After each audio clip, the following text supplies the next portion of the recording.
Bonjour tout le monde, bienvenue chez nous. Bonjour, comment ça va ce matin?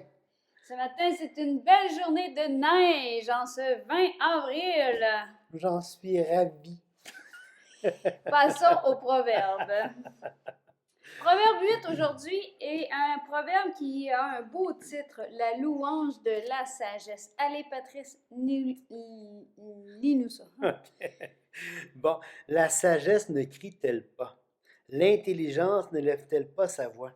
C'est au sommet des hauteurs, près de la route, c'est à la croisée des chemins qu'elle se place, à côté des portes, à l'entrée de la ville. À l'intérieur des portes, elle fait entendre ses cris. Homme, c'est à vous que je crie, et ma voix s'adresse au Fils de l'homme. Stupide, apprenez le discernement. Insensé, apprenez l'intelligence.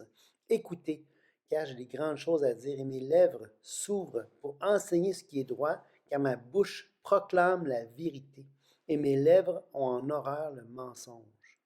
La première chose qui est intéressante à observer dans cette introduction-là du chapitre 8, c'est que la sagesse n'est pas cachée.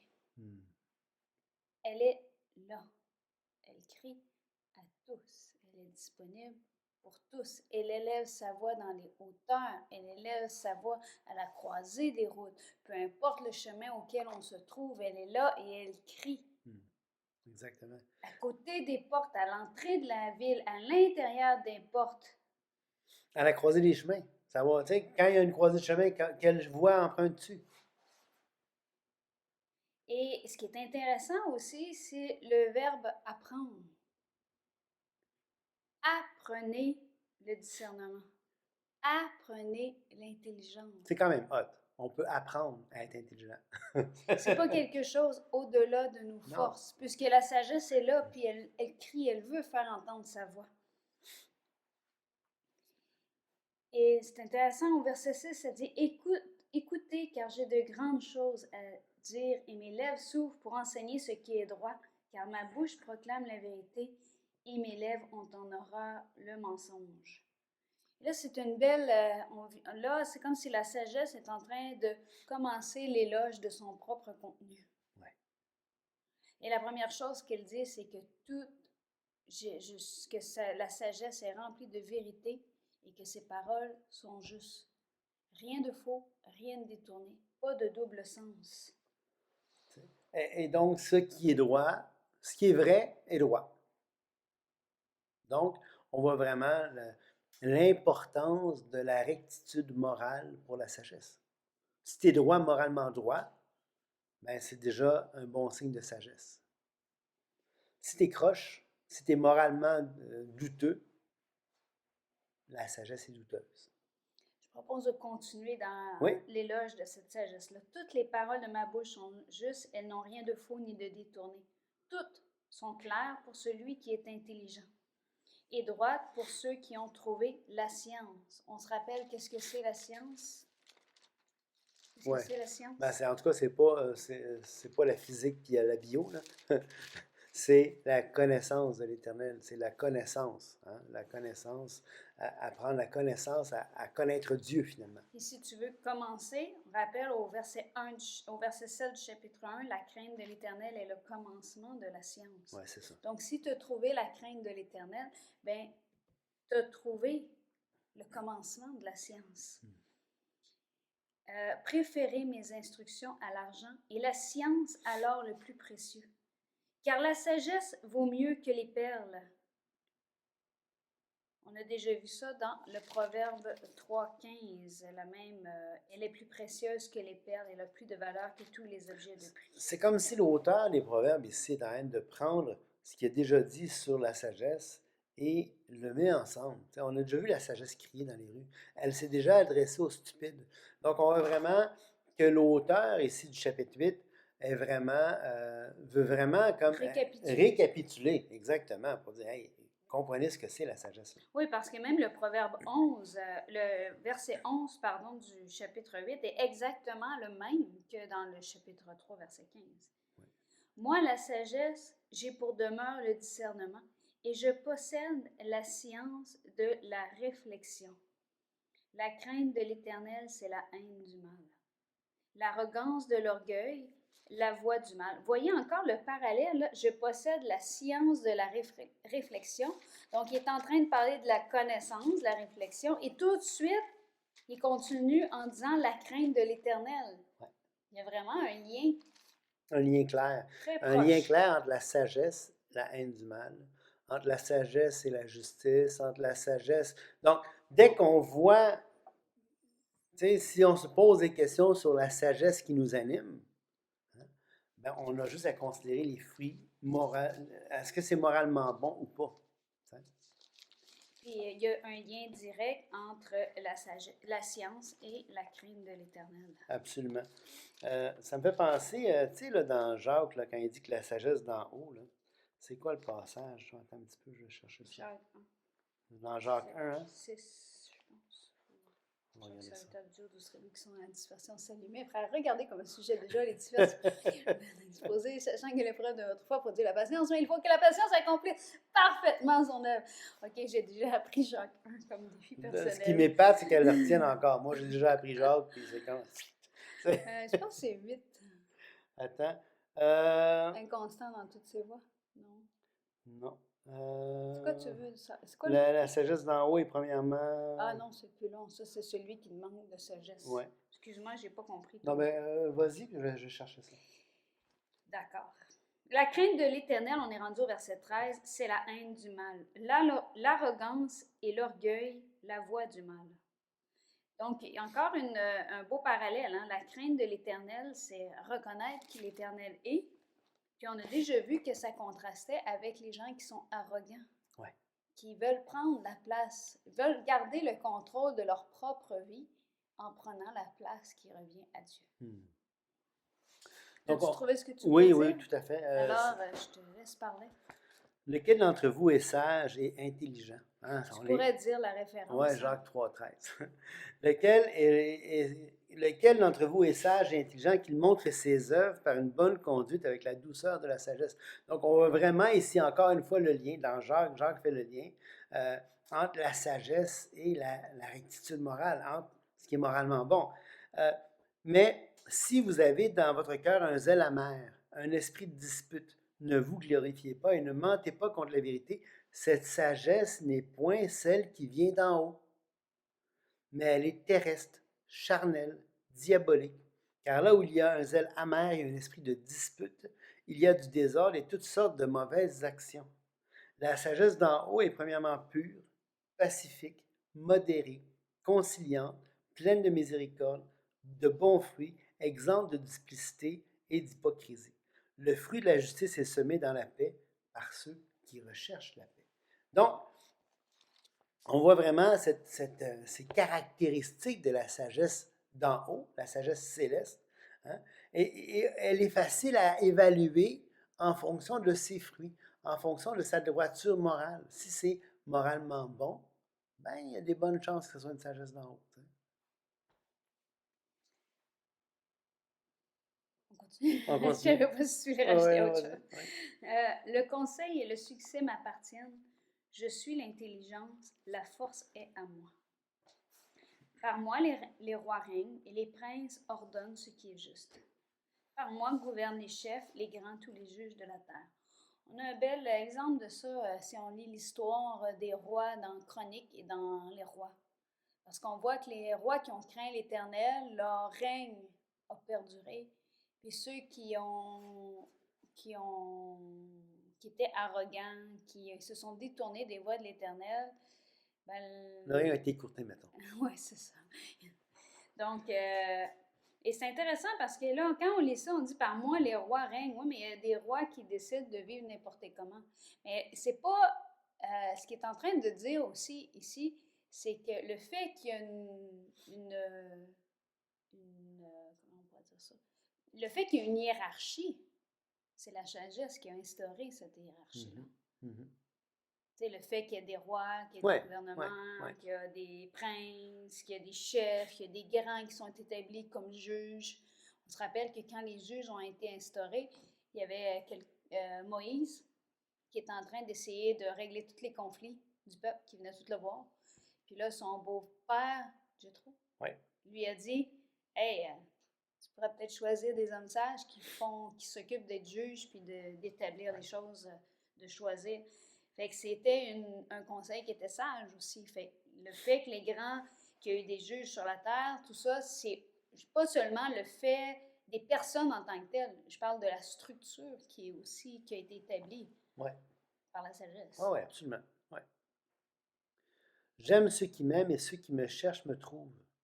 Avec moi sont la richesse et la gloire, les biens durables et la justice. Mon fruit est meilleur que l'or pur, et mon produit est préférable à l'argent. Donc, c'est intéressant parce qu'on voit ici des paroles qui sont un peu reprises, en tout cas qui ont un parallèle dans les évangiles, où est-ce que Jésus va dire, celui qui cherche trouve, celui qui m'aime, je l'aimerai, dans Jean 14, 21, par exemple. Celui qui a mes commandements et qui les garde, c'est celui qui m'aime. Et celui qui m'aime, je l'aimerai, il sera aimé de mon Père. Il sera aimé de mon Père, je l'aimerai. Donc, on voit des parallèles comme ça dans les Écritures entre le livre des Proverbes, ce que le Proverbe dit ici, et ailleurs dans les Écritures. Avec moi sont la richesse et la... Ah, tu avais quelque chose à dire? Non, continue. Non, vas-y. C'est correct, continue. Avec moi sont la richesse et la gloire, les biens durables et la justice. Mon fruit est meilleur que l'or. Donc, on voit vraiment que la sagesse, elle doit être désirée. Désirée comme on pourrait désirer de l'or ou des biens précieux. Tu sais. Tout à fait. J'aimerais qu'on revienne quand même aussi au psaume 91 qu'on a déjà regardé ensemble. Le verset 14. Puisqu'il m'aime, je le délivrerai, je le protégerai, puisqu'il connaît mon nom.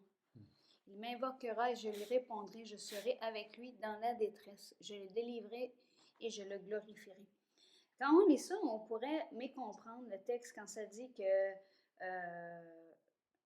tu sais, avec moi sont la richesse et la gloire, les biens durables et la justice. On pourrait se mettre à penser qu'il n'y a rien de négatif qui peut arriver à celui qui recherche la sagesse. Comme si, une fois qu'on était dans la sagesse, qu'on avait la crainte de l'Éternel, qu'on était devenu maintenant comme sur un pavé couvert de roses. Mais ce qui est intéressant, c'est qu'il dit, puisqu'il m'aime, je le délivrerai. Je le protégerai puisqu'il connaît mon nom. Il m'invoquera et je lui répondrai, je serai avec lui dans la détresse. Je serai avec lui dans la détresse. Ça ne veut pas dire que tu n'auras pas de détresse. C'est ça. Ça ne veut pas dire que tu n'auras pas besoin de délivrance. Ça veut dire que sois patient, persévère, cherche à connaître ton Dieu. Réfugie-toi en lui. Appelle à lui, rappelle à ton âme qui est ton Dieu. Parce que ses promesses sont sûres et véritables. Je ne sais pas de quelle façon Dieu va choisir de donner la délivrance dans la détresse. Je ne sais pas de quelle façon il va choisir de glorifier. Mais je sais une chose, c'est qu'il a promis qu'il serait avec lui. Donc, avec moi sont la richesse et la gloire, les biens durables et la justice. C'est tout à fait vrai. Mais on se rappelle que, c'est ce que je veux juste ramener, le fait que ça ne veut pas dire que parce que quelqu'un vit un moment de détresse, que c'est parce qu'il est en dehors de la sagesse. Dieu l'accompagne dans ça.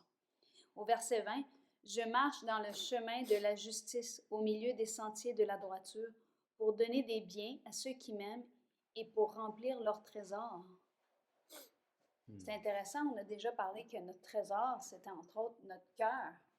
L'homme bon tire de bonnes choses de son trésor, de son cœur. Et c'est ça. Je sais, tu veux-tu dire quelque chose? On va continuer. L'Éternel m'a acquise au commencement de ses voies, avant ses œuvres les plus anciennes. J'ai été établi depuis l'éternité, dès le commencement, avant l'origine de la terre. Je fus enfanté quand il n'y avait point d'abîme, point de source chargée d'eau. Ici, il y a une note, là, je ne sais pas, l'Éternel m'a acquise au commencement de ses voies. Il y a l'Éternel m'a créé la première de ses œuvres. Dans certaines versions, c'est ça, c'est soit créé ou acquise. Je vais regarder c'est quoi le verbe qui est utilisé. Ça, c'est verset 22. On a aussi une comparaison avec le livre de Michée. J'aimerais ça aller voir ça dans Michée 5.1.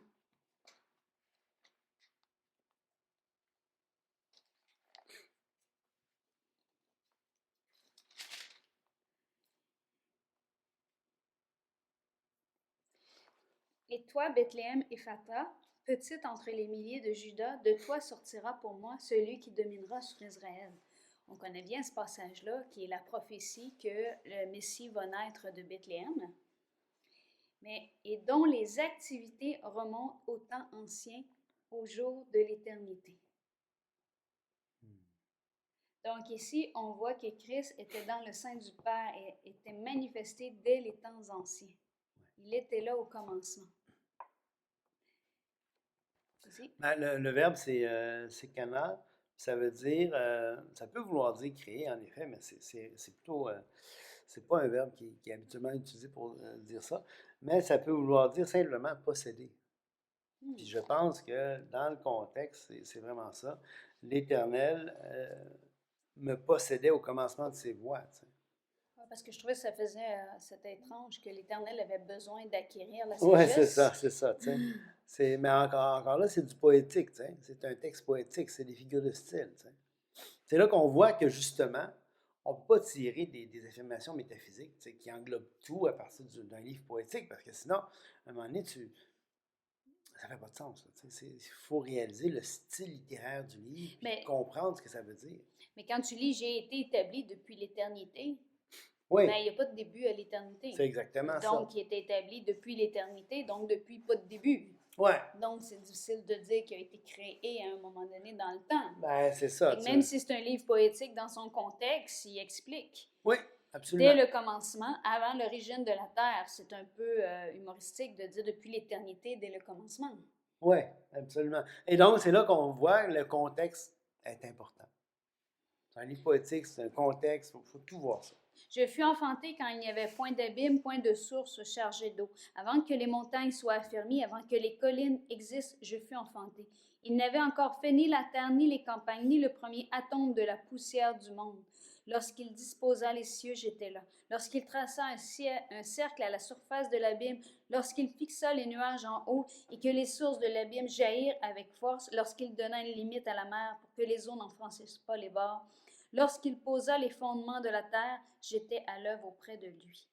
Et je faisais tous les jours ses délices, jouant sans cesse en sa présence, jouant sur le globe de sa terre et trouvant mon bonheur parmi les fils de l'homme.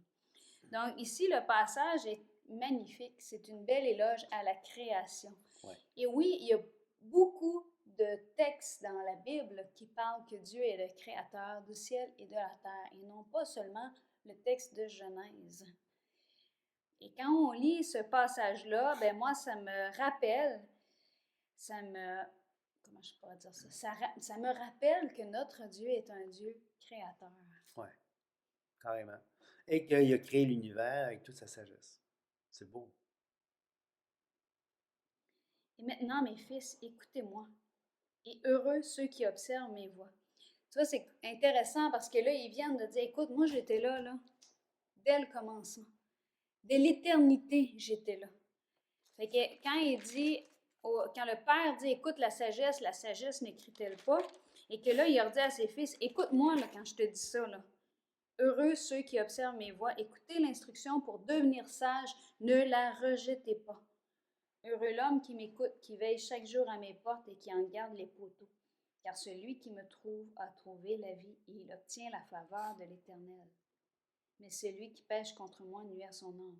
Tous ceux qui me haïssent aiment la mort. Quel beau passage. Hein? Un passage où on voit la sagesse qui est personnifiée.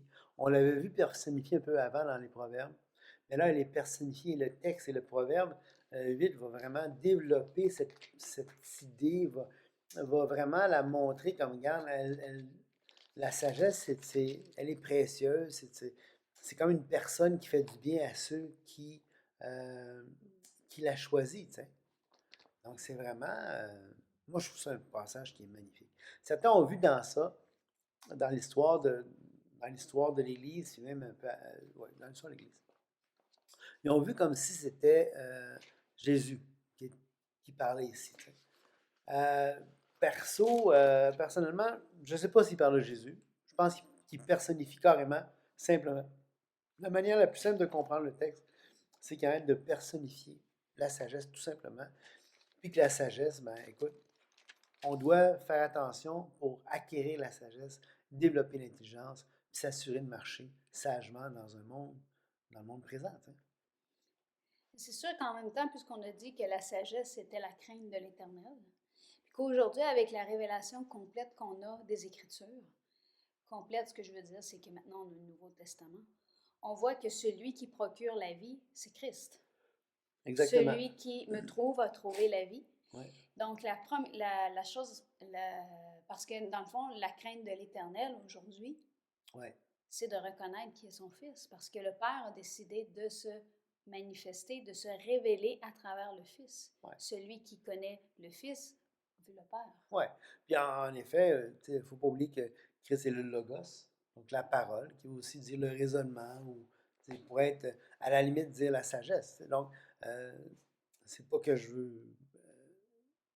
Je pense que le texte peut être simplement une personnification, parce que c'est un texte poétique, ou ça peut vraiment parler de Jésus. C'est ça, certains disent que c'est une préfiguration précise de Christ. C'est pas impossible. Tout à fait, tout à fait. Parce que, d'ailleurs, il dit, certains ont prétendu que le mot possédé du verset 22 pouvait être rendu par créer, mais Christ n'a jamais été créé. Donc, si on veut que ça soit une vraie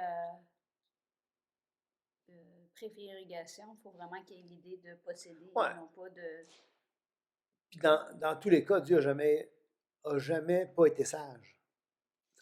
Fait que ça veut dire que ça soit une personnification de la sagesse, que ça soit Christ, de toute façon, il est avec Dieu de toute éternité. Tu sais. Donc, une chose est claire, c'est que pour nous, aujourd'hui, il faut, si on veut marcher sagement avec Dieu, ça ne peut que passer par Jésus-Christ. À l'époque où le livre des Proverbes a été écrit, ben c'était la Torah. Il fallait écouter la Torah, il fallait écouter la loi de Moïse. Aujourd'hui, la loi est venue par Moïse, la grâce et la vérité sont venues par Jésus-Christ dans Jean 1. Donc, aujourd'hui, c'est clair que ça doit passer par Jésus-Christ. C'est lui qui est le chemin, la vérité et la vie. Nul ne va au Père que par lui. Puis quand on lit le verset 36 qui dit « Mais celui qui pêche contre moi nuit à son âme », certains pourraient dire « Ah ouais, ben tu vois, là, il parle du péché contre le Saint-Esprit ».